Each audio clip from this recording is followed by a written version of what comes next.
Pour être très concret, nous dans notre branding, il nous faut quoi? Il nous en faut une de chaque pour des cas d'utilisation différents. Ah, il nous faut une moderne. Partez déjà, comme la couleur, partez d'une dominante. Toujours d'une dominante. Parce que dans le Donc design... la dominante, comme elle va être web, on la prend sans sérif. Voilà. Exactement. On la prend sans sérif. Alors, elle va être web, et puis le message qu'on souhaite t'envoyer, c'est un message de modernité quand même. T'es jeune, de jeunesse, d'énergie. Ah, pour moi, oui, Oui. mais je parlais pour tout le monde là, pour le coup. Ouais. Et du coup, pour tout le monde, si eux, c'est plutôt old school, etc., c'est sérif, même s'ils vont communiquer beaucoup sur le web. Oui, mais dans ces cas-là, ça sera pour les titres et pour les sous-titres. Je le conseille pas du tout du sérif dans les paragraphes. C'est Pour le beaucoup corps. plus dur à lire sur les écrans. Tout ce qui est long texte, je vais conseiller plutôt du sans sérif. Vous sélectionnez votre sans sérif. Si vraiment vous êtes sur un business un peu old school, etc., vous pouvez utiliser du sérif, mais uniquement pour les titres et les sous-titres. Ouais. Et ok, on a notre dominante sans sérif. Justement, même si on a une dominante sans sérif, que notre logo il est en sans sérif, on peut quand même prendre du sérif pour les titres. Il faut. C'est pas. Ou ce sera pas en cohérence. Non, d'accord. Donc les titres, il faut du sérif. Pourquoi il faut? Et on va le voir parce que ça va répondre à la question. Ça répond à la question comment combiner des polices. Les polices. Avec, ouais. par exemple, vous avez le nom et un slogan, le nom, votre claim, la baseline. En gros, bah là, on a Enzo Honoré. Ça, c'est le nom de la marque. Ton slogan, c'est... Ouais, je vais voir, tiens, si tu le connais bien. Du coup, Enzo Honoré avec le slogan Unlock your power. Voilà. Débloque ton pouvoir. Exactement, débloque ton pouvoir, unlock your power. Donc ça, c'est ton slogan, ta baseline, ta promesse aussi, on peut le dire. Donc on a là on va avoir deux typos à choisir. La première, la dominante, c'est ton nom, bien entendu, Enzo Honoré, ta marque. Et ensuite, on va avoir une seconde typo ou un second style. Pour combiner des typos, on va y venir maintenant, je vais l'expliquer maintenant. Le secret pour combiner des typos, mais d'ailleurs dans le design, hein, ça va au-delà de la typo, c'est aussi de la couleur, etc. C'est le contraste, c'est de faire à l'envers, deux. C'est-à-dire que si vous avez un titre en sérif, et vous pouvez le retrouver, regardez par exemple tout ce qui est dans le luxe, Chanel, Yves Saint Laurent, etc. Vous avez leur titre, leur logo, ou du moins leur nom en sérif, avec empattement. Pour beaucoup, pourquoi? Parce que ça signale l'élégance, le sérif. Comme on l'avait dit, ça signale le côté traditionnel. Ça envoie le message du côté traditionnel. Par contre, en bas, on va avoir soit un petit slogan, ou soit Paris, Milan, New York, etc. Ça, c'est écrit comment, en règle générale? Bah, c'est justement beaucoup plus old school. Moi, j'ai un contraste avec un truc plutôt sans sérif en haut et plutôt sérif en bas, un peu old school. Ah, pour quel nom? Un peu haut. Bah, pour le nom de ma brand. Ah, pour le nom de ta brand. Ok, on va prendre par exemple... Prends L'Oréal. On prend Prada, par exemple. Dior, on est d'accord. Plus classique. Moi, je dirais beaucoup plus classique. Exactement. Plus, Voilà, Prada, c'est écrit. Prada, c'est écrit en sérif. Je vais l'afficher pour vous. Donc, Prada, c'est écrit en sérif. Pourquoi? Parce qu'on voit bien les empattements sur le A, sur le P, etc. Mais on va avoir Milano, qui est lui en sans sérif.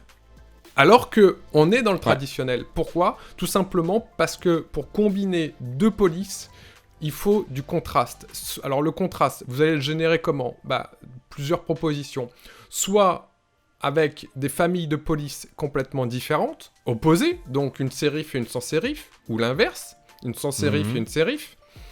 Soit avec une typo grasse, dans ces cas-là, votre baseline en typo light, soit avec un style différent. Vous pouvez utiliser la même police, par exemple, pour votre nom et votre baseline. Mais dans ces cas-là, utilisez des styles qui sont à l'opposé. Si vous utilisez, par exemple, moi j'utilise la Montserrat, qui est moderne, etc. Et j'utilise la Black. Donc c'est vraiment très épais. Très très épais. Bah, quand je vais Et derrière, utiliser une tu baseline... utilises italic light, par exemple. Par exemple, voilà. Alors, l'italique... Donc c'est la même police, mais avec deux designs différents, quoi. Ça c'est pour combiner des polices, d'accord? C'est pour savoir quelle police va avec quelle police ou comment je pourrais combiner des polices. Si vous souhaitez ne pas vous prendre la tête, vous allez sur Google Font encore une fois, et en bas, je vais vous montrer sur Google Font, en bas, quand vous choisissez une police, donc quand vous allez vraiment choisir une police, en bas à gauche, Google va vous indiquer avec quelle police vous pouvez combiner celle-ci, le choix que vous avez fait. Voilà, donc là, vous avez pas, là c'est plutôt facile. Mais retenez une chose dans la combinaison de police, le contraste. Le contraste, voilà, ça c'est super important. S'il n'y a pas de contraste, ça devient linéaire, donc en termes de lisibilité, c'est pas structuré. On a l'impression que tout est pareil, c'est le même message. Si vraiment vous voulez faire top, utilisez un contraste de différentes familles, sérif et sans sérif. Empattement, sans empattement. Et là, vous serez au top. Ouais, c'est plus facile, quoi, en gros. Ou l'inverse, hein. Si vous souhaitez donner de la modernité, bah dans ces cas-là, si vous souhaitez envoyer un message de modernité, votre logo sans empattement. Par contre, votre baseline, là, je vous conseille... Alors, si vous restez dans la modernité, une baseline en light, et dans ces cas-là, votre logo en black. Et là, vous enverrez un message global de modernité, mais en plus, on aura une structure qui sera bien différente. Pourquoi ? Parce que vous aurez du black et du light. Ouais, bah en gros, du coup, il nous faut une police. Alors, soit on n'en prend qu'une seule et on prend les différents styles pour faire notre titre, notre sous-titre et notre corps. On en prendra une différente, du coup. Ouais. Par contre, un conseil, pas plus de 3.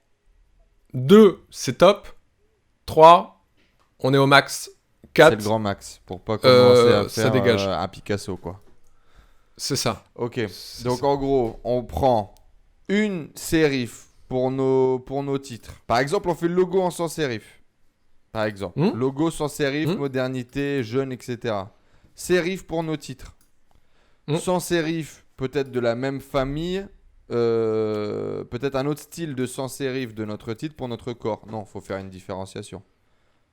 Après, pour le sans sérif 1, sans sérif 1 pour notre logo, sérif 1 pour les titres et sous-titres en mettant par exemple juste des styles différents de la même police, et une sans sérif pour le corps. Voilà. J'ai mes 3 polices par exemple. Par exemple, voilà. Ça serait bien pour le web. Ça, c'est parfait pour le web. Exactement, ouais. Je pensais au web, ouais. Voilà. Faites l'inverse pour le papier. Et là, vous serez au top. Donc, on en est que... il nous faut une police. Alors, on sait ce qu'il nous faut, on sait pourquoi il nous le faut. Voilà. On sait où aller le chercher. Exactement. Donc, après, il suffit simplement de la choisir. Je veux dire, par là, après, je peux pas... Là, pour le coup, faut en choisir une. Quelque chose de cohérent et pas quelque chose de beau. N'oublie pas. Sinon, c'est ça. Il va appeler la police. Il va y avoir du smile, il va y avoir du smile. La police du design, frérot. C'est gênant, ces blagues. Donc, j'ai choisi... je regarde ce que j'ai choisi déjà parce que je m'en rappelle plus. Voilà. Tu fais le malin, là. Il n'y a pas des trucs et des machins. On fait le malin et... on a dû choisir un truc comme ça. Ça doit être un sans sérif. Alors, j'ai choisi la Serra. Un sans sérif. Donc, pour Enzo. Je vais développer après aussi par rapport au choix de police, etc. Mais j'ai choisi la typographie Serra. Alors déjà, je tape Serra, je la trouve pas déjà. Moi, je suis à Montserrat. Non, Serra. S-A-I-R-A. Serra. S-A-I-R-A. C'est une police qui est sans sérif. Serra, ok. Alors, elle est sans sérif, elle est sans empattement, pour indiquer une modernité, pour indiquer une certaine jeunesse, une puissance. C'est pourquoi pour le titre, ça ? Pour Enzo Honoré. Ah oui, pour le logo, ouais c'est vrai. Et donc, du coup, on a 9 styles dans celle-là. Voilà, l'avantage, et justement, c'est ce que j'allais dire, l'avantage de la Serra, c'est qu'on a 9 styles, ce qu'on appelle des poids ou des largeurs. Voilà, c'est-à-dire que vous pouvez avoir du ultralight, vous pouvez avoir du normal, vous pouvez avoir du bold, du semi-bold, du black, du ultra black. Il y en a des meilleurs, quoi. Là, il y en a 9 des poids. Ah, effectivement, entre le black et le thin, c'est complètement différent. On peut imaginer que c'est une police différente, alors que c'est la même, c'est juste le style qui change. Donc nous, on peut créer les nuances qu'on veut créer sans utiliser une famille de polices différentes. Et donc, on garde notre cohérence, c'est ça ? Exactement, c'est exactement ça. Donc, un autre conseil, là, vraiment, je vous invite à choisir des polices qui ont beaucoup de styles. Parce que si vous choisissez des polices qui ont 2 styles, il y a un moment, vous allez être bloqué si vous voulez faire du fin ou du gras ou du normal.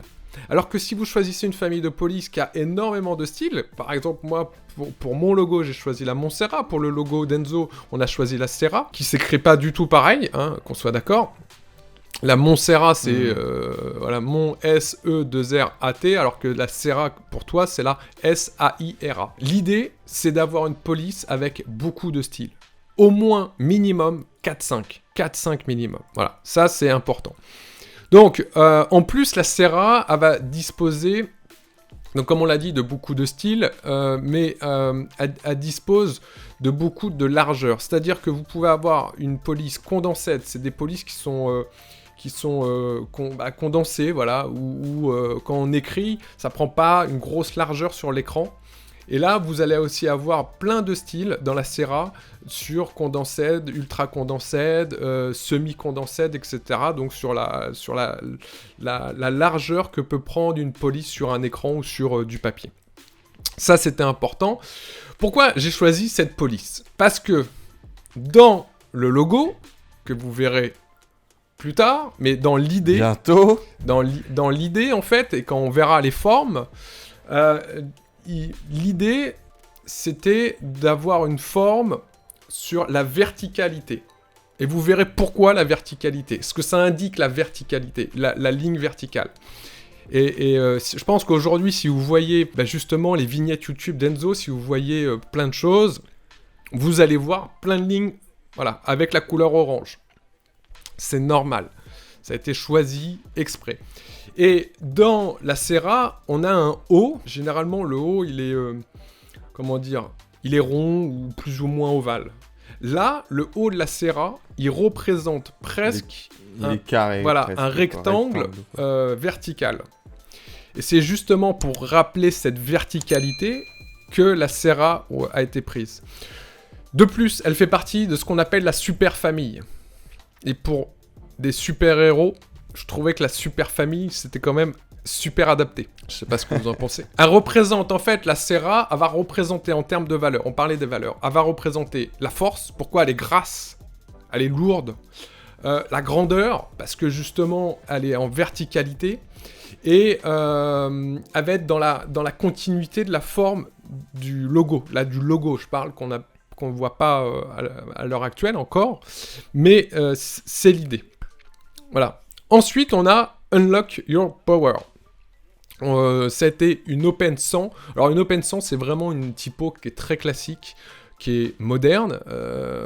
Là, on l'a en régular. C'est une typo qui est très très moderne. Donc, dans tous les cas, on n'a pas de sérif. Donc, il n'y a en aucun cas, on indique une valeur traditionnelle. Il n'y a pas un truc qui fait qu'on indique une valeur traditionnelle. Ou une valeur précieuse, ou une valeur... Alors si, là, la légèreté, en fait, là on a quand même, dans l'open 100, il y a quand même une certaine légèreté. L'open 100 va indiquer la vitalité, le dynamisme, l'énergie, la verdeur, justement, d'Enzo. C'est plutôt une typo amicale, parce que c'est une typo qui est ouverte, qui n'est pas refermée sur elle-même. Voilà, bon, je pars un peu loin, parce que c'est mon métier, bien entendu. Vous allez peut-être pas partir aussi loin, mais... C'est pour vous indiquer que dans une typo, il y a un nombre de messages qui est explosif, qui est super important. On peut indiquer énormément de messages. Et l'Open 100, du coup, qui va reprendre la baseline, est-ce que l'Open 100, on le réutilise pour notre corps, par exemple, ou pas ? Tout à fait. Généralement aujourd'hui, quand je travaille sur tes visuels, je reprends l'Open 100 pour le corps. Alors, et ça tombe bien, Google est d'accord avec toi. Dans Popular Pairing with Sera, il nous propose l'OpenSen. T'as vu, c'est bien fait. Effectivement, c'est bien fait comme... C'est bien fait, hein. Il nous aurait proposé aussi le Montserrat. Et il nous propose aussi du Montserrat, mais je pense qu'il nous propose du Montserrat plutôt light ou plutôt régular. Parce que sinon, ça combine pas. Parce que... dans tous les cas, il nous les met en régular, là. Ouais. De base. De base. Parce que la Serra, elle est quand même grasse. Là, ce qui a été choisi pour Enzo, c'est la Serra Black. Donc, quelque chose qui indique la puissance. Parce qu'on est quand même sur Unlock Your Power. On est sur la puissance. On est sur le pouvoir. Donc, il fallait une typo qui indique ce pouvoir. On n'est pas là pour... on n'est pas comme, je sais pas, le magazine Elle qui va indiquer la féminité, l'élégance. Ouais, bien sûr. Je vais vous mettre le... Et ce qui est super intéressant, c'est que du coup, par exemple, on peut mettre un... Donc, on va prendre un titre en régular ou en médium Serra. Titre bien gras, un peu imposant. On va prendre un OpenSen, peut-être en régular, en régular italique, ou j'en sais rien. En semi-bold, ça fait trop, parce que Serra est trop... Il n'y aura pas de contraste, ouais. Admettons en régular italique. Et par exemple, pour mon corps de texte sur mon site ou quoi, on peut utiliser la même chose, mais en light italique. Et là, on voit vraiment une différence. Et en même temps, c'est cohérent vu que c'est les mêmes polices. Donc, il y a quand même une cohérence visuelle. Et en même temps, il y a quand même une différenciation. C'est exactement ça. Ce qui est bien, c'est qu'on peut faire le test en direct sur Google Font. Donc, ça vous permet de voir un peu à quoi ça va ressembler. Maintenant, l'italique, je le déconseille quand même. Ouais, le light tout seul, ouais, par exemple. Pourquoi ? Parce que l'italique, ça va freiner la lecture. Alors, pour des bons résultats. Donc, on a dit, pour les textes de grande taille, un caractère donc sans empattement sera plutôt adapté pour faire ressortir la modernité, l'aspect technologique de votre site web, par exemple. Donc, là, je peux vous conseiller en sans sérif la Century, par exemple, ou de la Futura. Là, on va taper dans la modernité. Après, un caractère avec empattement, ça va être plus la stabilité, le côté sérieux, le côté traditionnel. Donc là, on va utiliser comme Apple pendant un moment utiliser la Garamond. Pour les titres au-dessus de 16 ou 18 points, donc au-dessus de 16 ou 18 points, on est quand même sur du gros titre. Là, je vais vous conseiller des titres avec empattement, qui peuvent être utilisés. Ensuite, par exemple, vous allez avoir des titres, là, pour le coup, donc avec empattement du sérif. Si vous regardez je sais pas, mais à l'époque, mais même maintenant, je pense qu'ils utilisent tout ce qui est Le Monde, Le Figaro. Tous leurs titres sont en script. Et leurs textes, donc là, sont, quand je dis en script, en sérif, et tous leurs textes sont sans sérif. Voilà. En fait, la règle, c'est quoi ? La règle, c'est une information à voir. Donc, un titre, c'est une information qui est à voir, qui n'est pas à lire. T'es d'accord avec moi ? Tu vois la différence ? Ok, je comprends la différence. Une information à voir, il n'y a pas d'empattement. Ça doit sauter aux yeux, quoi. Voilà. Une information à lire, alors ça c'est sur papier, une information à voir, il n'y a pas d'empattement, une information à lire, il y a un empattement. On passe en mode écran, une information c'est pas à voir, et voilà, une information à voir sur écran, il y a de l'empattement, logiquement, toujours mieux qu'il y ait de l'empattement, et une information à lire, donc un texte, un paragraphe, dans ces cas-là, c'est sans empattement sur écran. Après, utiliser tout ce qui est caractère gras pour... le caractère gras, ça va agir sur la persistance rétinienne. Je vais y arriver, la persistance rétinienne, voilà. Donc, on va vraiment se focaliser, en clair, sur le mot. Ça, le gras, c'est hyper utile. Il faut l'utiliser quand vous pouvez, dès que vous pouvez, pas trop, parce que sinon, il y a plus de contraste. Donc, tout ce qui est dans des petites parties, utilisez le caractère gras. L'italique, c'est moins lisible sur écran, beaucoup moins lisible. Ça va ralentir, en effet, la lecture, comme je l'ai dit précédemment. Ça va produire un effet un peu d'escalier, tu vois, le fait que ça soit en biais comme ça. Moi, je pense qu'il faut mieux changer l'italique par de la couleur. Si vous avez déjà utilisé du gras, par exemple, à un moment donné, vous souhaitez utiliser un autre style pour se focaliser sur un mot, utilisez dans ces cas-là une couleur ou une autre couleur, ça sera mieux que de l'italique. Et le souligner, c'est à proscrire. Pas de souligner. Le souligner, c'est réservé uniquement au lien hypertexte. Pourquoi ? Parce que ça casse la lisibilité. Ça va casser le mot complètement. Ça, voilà. Alors, c'est 2-3 petits conseils que je me permets de donner par rapport à la typographie. sans être dans le show. Les amis, moi je sais pas ce que vous en pensez, mais moi je pense qu'il faut mettre des likes en dessous de cette vidéo et à 50 likes, David il fait une petite fiche récapitulative. Il n'y a aucun Un espèce de souci. plan d'action sur ce que vous devez télécharger. Voilà, ok, il me faut 3 typos, une typo comme ci, une typo comme ça, une typo comme ça. 50 likes, mettez votre email là, juste en Alors dessous. moi, je vais Télécharger un petit PDF récap. Qu'est-ce que t'en penses? C'est une bonne idée ça quand même. Moi, je te propose un truc magique que je propose dans ma formation. C'est ce que j'appelle le tableau magique. Je mets le lien à plus de 50 likes, je mets le lien de ce tableau magique. C'est ce que je donne dans ma formation sur la typographie. C'est un tableau qui va indiquer toutes les combinaisons, les bonnes combinaisons, les combinaisons improbables, surtout qu'il ne faut pas faire, à éviter. Toutes les bonnes combinaisons en un regard, en 2 secondes. En 2 secondes, vous pouvez savoir quel typo choisir et quel typo va avec quel autre typo. C'est un tableau, voilà, okay. que j'ai monté. 50 likes sous cette vidéo, les amis, comme ça vous téléchargez le petit cadeau du tableau magique là. Parce qu'effectivement, il y a beaucoup d'infos et ça peut être très simple d'avoir un petit récap au final, de cocher les cases. Et exactement. Je pense que c'est le plus facile. Voilà, c'est... Tu as lancé un dernier sujet qui m'intéresse beaucoup parce que très longtemps, quand j'ai fait mes pages de vente sur ClickFunnels, je me suis arraché les cheveux et j'ai fait de la merde. Quelle taille on donne à toutes ces polices là? Alors... Donc là, je parle du corps, je parle pas du logo. Hein. Je parle vraiment, je suis dans mes titres, mes sous-titres, mon corps. Quelle taille je donne sur website, quelle taille je donne sur mobile? Je suis sûr que c'est des questions que les gens se posent. Plus l'information... En tout cas, moi, je me les pose. Plus l'information va être longue, plus la taille va être petite. Retenez bien ça. Ouais. Plus l'information est longue, plus la taille va être petite.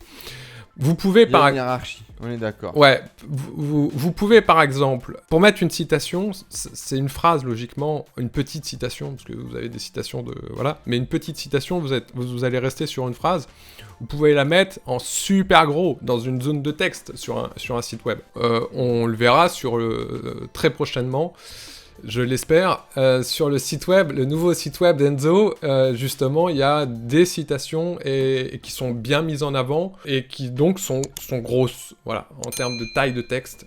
Ça, c'est important. C'est vraiment pour la structure et la lisibilité, en fait. Il faut vraiment avoir une hiérarchie dans vos polices. La hiérarchie, vous allez la composer avec la taille de texte et vous allez la composer avec les styles que je viens de parler là et avec aussi les familles. D'accord? Donc, trois caractéristiques. D'abord, choisissez les bonnes familles. Ensuite, choisissez les bons styles. Et ensuite, découpez bien cette structure-là pour qu'elle soit bien lisible. Mais est-ce qu'il y a un truc genre... le corps, c'est 14. Le titre, c'est 18. Moi, des fois, j'ai fait des pages où je faisais un peu n'importe quoi. J'ai mis des titres en 32, frérot. C'était... Alors, oui... C'était bordélique, tu vois ce que je veux dire? Ouais, Pourquoi c'était bordélique? Pourquoi tu penses que c'était bordélique? Parce que ça rendait beaucoup trop gros. En fait, ça rendait OK sur mon écran, machin. Dès que je passais à un autre écran ou dès que je faisais le test sur smartphone, ça ressemblait plus à rien.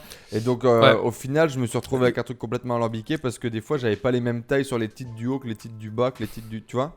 Alors, là, c'est pas une question de taille de texte par rapport au... Parce qu'en fait, il faut... quand vous faites une mise en page, votre mise en page, il faut comparer ce qui est comparable. C'est-à-dire, lorsque vous faites une mise en page d'une page web, par exemple, comparez votre titre à votre paragraphe. Ne comparez pas votre titre à une autre page ou ne comparez pas votre titre en web sur desktop à votre titre sur mobile. Non, il faut comparer sur le même support, sur la même page. C'est tout simplement, encore une fois, le contraste entre le titre, le paragraphe, le sous-titre, etc. C'est ce qu'on appelle les styles, hein. H1, H2, etc. Mais du coup, justement, par exemple, sur Google, c'est très facile. Titre, il y a H1, H2, H3, machin. Les tailles, elles sont déjà définies. Est-ce qu'on a les mêmes sur web ou pas? Ton problème, c'est surtout que tu n'avais peut-être pas l'outil pour redéfinir justement ces structures sur téléphone et sur tablette. Quand je ton site... C'était pas défini, ouais, c'était à toi de le faire, quoi. Voilà, mais il faut garder les mêmes proportions. Je veux dire par là, ton texte, forcément, ton paragraphe, il va passer de, je sais pas, peut-être 16 ou 14 sur bureau à 12 sur mobile. Tu me suis ? Ok. Mais en gros, c'est ça plus ou moins les échelles. Est-ce que si demain je fais un texte 18 et que je fais un titre 24, c'est ok parce que je respecte la hiérarchie? Est-ce que 18 c'est quand même pas trop grand pour faire un texte? Non, il n'y a jamais trop grand. Je pourrais te faire un titre de fou, mais vraiment, j'ai vu des sites où les titres étaient explosifs, où ils étaient même, ils prenaient carrément tout l'espace de l'écran. Donc il n'y a pas de norme, il n'y a pas un corps de texte aujourd'hui sur en PC, fait, ça doit non, être 18. il n'y a pas de norme, il n'y a pas de norme titre égale temps, texte égale temps. Il va y avoir une norme peut-être si on écrit un bouquin, il va y avoir une norme peut-être si on fait un flyer A4, ou même là... non, il n'y a pas de norme. La norme, elle se situe pas à ce niveau-là. Elle se situe encore une fois entre ton titre et ton paragraphe, ton titre et ton dans sous-titre. La hiérarchie. Quoi. Dans la hiérarchie. Là, tu as une norme. Uniquement. Ouais, okay. Là, tu as une norme. Okay. Alors, oui, tu as des règles. Je veux pas rentrer... Il y a des règles, si tu veux... Il y a des ratios à respecter. C'est le ratio que j'utilise. Alors, si au début... tu l'utilises, voilà, tu essayes de faire attention, puis après, ça devient en fait, la mécanique devient de plus en plus... ouais, après, t'as un thème, quoi. Ouais, naturel. C'est que je me rappelle... Attends, 2 secondes. En gros, les gens aujourd'hui peuvent se baser, de se dire, ok, mon corps, c'est 14 ou 16, mon titre, c'est 22 ou 24, et voilà. Et si mon titre, c'est 24, mon sous-titre, c'est 20, par exemple.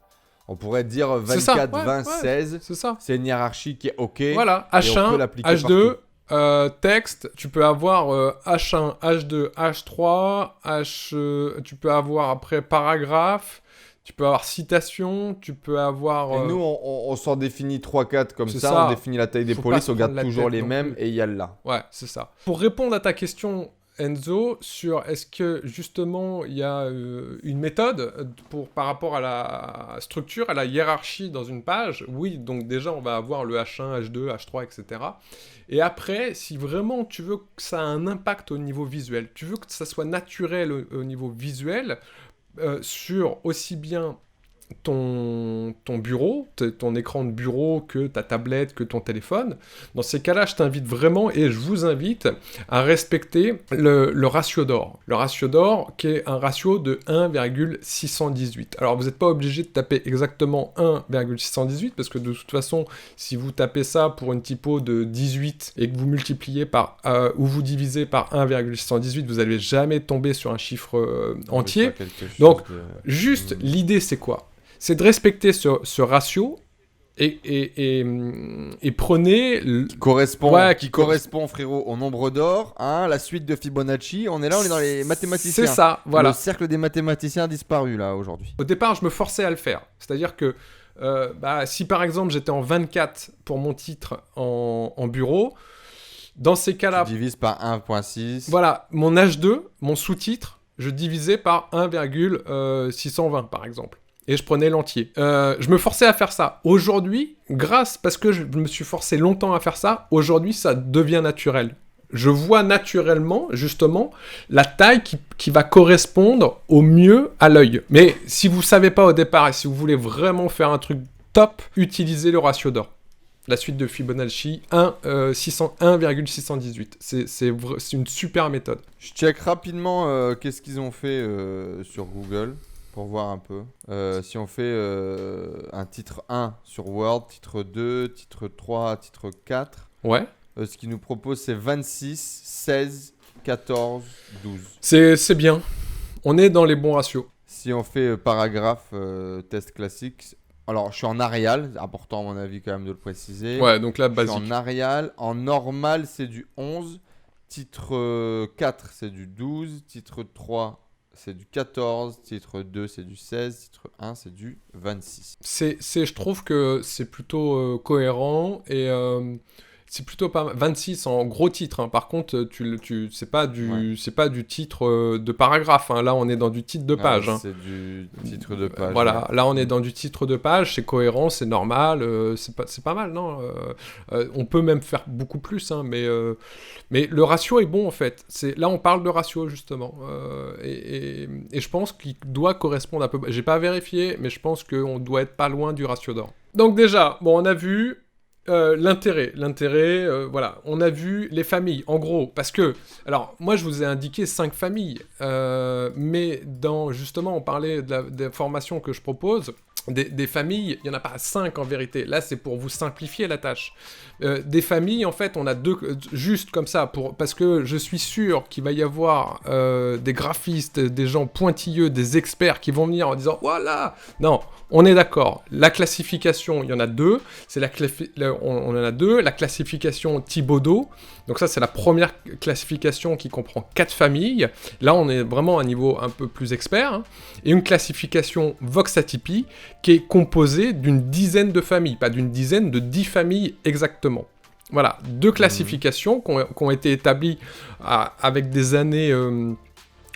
d'abord c'est la Thibaudot, mais vu qu'il n'y avait pas assez de précision, Vox-Atypi a été ensuite classifié. Voilà, donc ça c'est les vraies familles. Donc au final on pourrait dire que on a une 10 grosses familles quand on est expert, tu vois. Maintenant, vous prenez pas la tête avec tout ça, ça c'est quand on aime le graphisme, quand on aime la typo, vous prenez pas la tête. Si par contre vous souhaitez en savoir beaucoup plus sur justement quelle famille, pourquoi on utilise cette famille-là, comment, etc. Pourquoi par exemple les didos, etc. Et je vous invite vraiment, dans ces cas-là, en effet, j'ai une formation pour ça, et là vous allez tout voir, toute la typo, et vous allez être un professionnel de la typographie pour vos pages de vente, pour votre site web, etc., etc. Toute votre communication et votre branding. Si vous voulez faire simple, et là on est entre nous, 5 grandes familles, on les a citées avant. Les conseils, je les ai donnés juste avant. Comment combiner les polices, on les a vus. Maintenant, on va voir 2-3 choses. On va voir comment gérer les polices, parce qu'il faut les gérer. Une fois si tu veux, une fois qu'on va chercher sur Google Font, ou sur DaFont, ou sur... il va falloir, par exemple, les mettre dans Photoshop, pour les mettre dans un logiciel de design minimum, Illustrator, même si on n'est pas... Et même... Photopea que je t'ai conseillé, qui est en ligne. Pour utiliser ces polices-là, il nous faut un logiciel. Si vous téléchargez une police de DaFont de Google Font, il y en a beaucoup, ils savent pas quoi en faire. Et c'est normal. Alors, clair. Sur Mac, il y a un livre des polices qui est pas terrible, voire nul. Et sur PC, on a un dossier qui est au fin fond du système. Pour gérer vos polices, il existe des utilitaires, il existe des applications, vous avez juste à faire un glisser-déposer de la police que vous venez de télécharger, et il y a même des applications qui vont vous activer des polices. Quand par exemple dans Photoshop, vous ouvrez un fichier PSD avec une police spécifique, ça va aller essayer de l'ouvrir directement ça va essayer de l'activer directement par rapport à votre bibliothèque de police. Alors, les outils. Le premier, gratuit, qui est vraiment très bien, qui est compatible Mac, qui est compatible PC, qui est vraiment top, ça s'appelle FontBase. Alors, FontBase, en fait, c'est fontb.se. fontb.se. Je vais vous mettre là le nom. Voilà, dans la description, vous allez retrouver de toute façon, je vais vous mettre tous les liens en description. FontBase. FontBase, c'est le top, leader, c'est gratuit. Maintenant, si vous voulez aller encore plus loin, moi par exemple, j'utilise pas FontBase, j'utilise WriteFontApp. Pourquoi ? Déjà parce que c'est une app qui est hyper puissante, c'est une app qui est hyper simple, mais c'est une app qui est seulement compatible Mac. Donc forcément, si vous êtes PC, voilà. Vous allez avoir Typekit, qui est proposé par Adobe. Vous allez avoir Font Explorer X, si vous êtes une équipe, un petit studio, et Sweetcase aussi. Moi, je vous conseille FontBase, si vous voulez du gratuit, déjà essayez ça, et amusez-vous avec ça, vous allez voir, c'est sympa. Si vous voulez que ça active automatiquement vos polices, il y a un petit truc payant, ça va coûter 10 ou 15 balles par an, un truc comme ça, bon bref, c'est pas fou, mais au moins vous allez pouvoir gérer vos polices.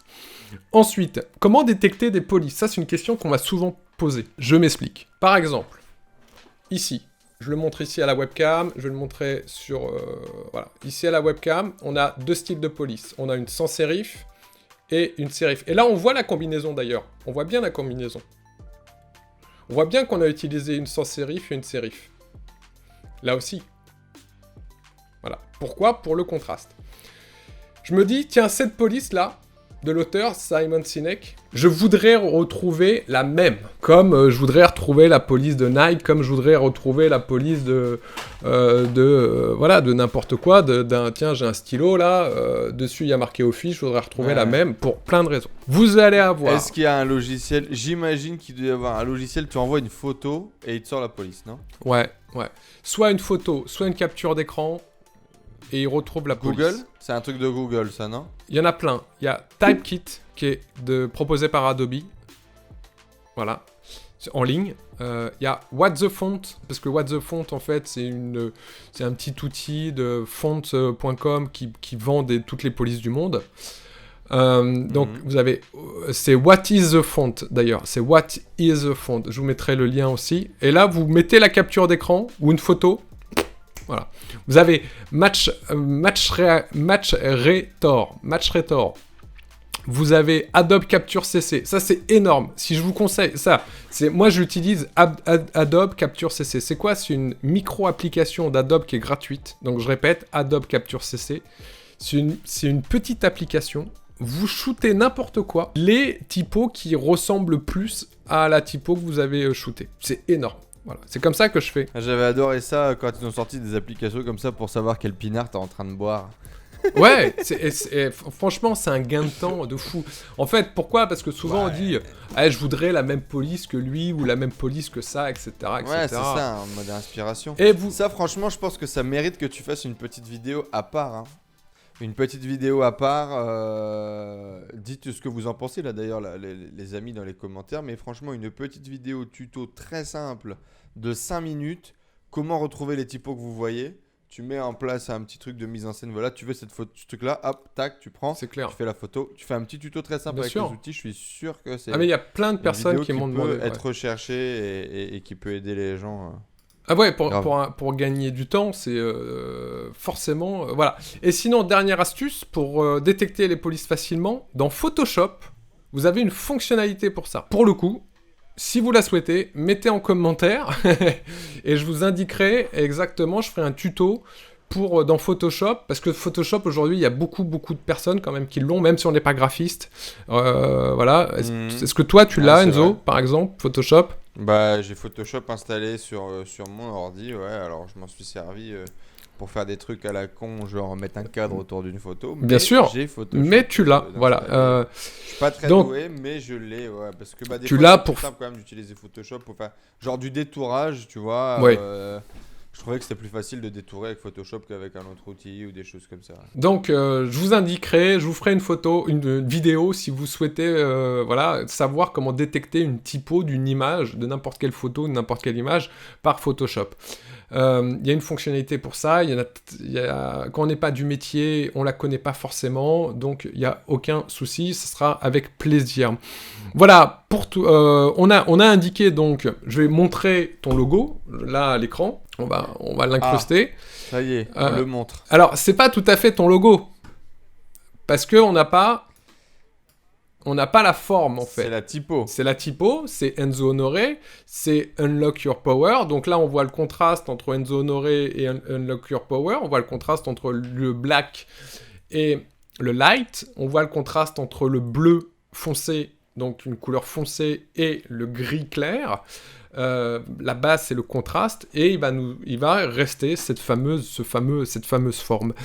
Mais c'était pour vous indiquer comment on choisit une typo. Et je pense que c'est super important de ne pas choisir encore une fois une typo pour faire joli, une typo parce qu'elle ressemble à la typo de machin ou à la typo d'Indiana Jones, mais tout simplement parce qu'elle va diffuser votre personnalité, d'une part, elle va diffuser votre message, d'autre part, vos valeurs, qui vont être très très importantes, et puis elle va structurer de manière lisible votre information. Elle va être là pour envoyer un message simplement quand c'est justement lorsqu'on voit le mot, mais après lorsqu'on lit le mot, elle va aussi envoyer une autre information.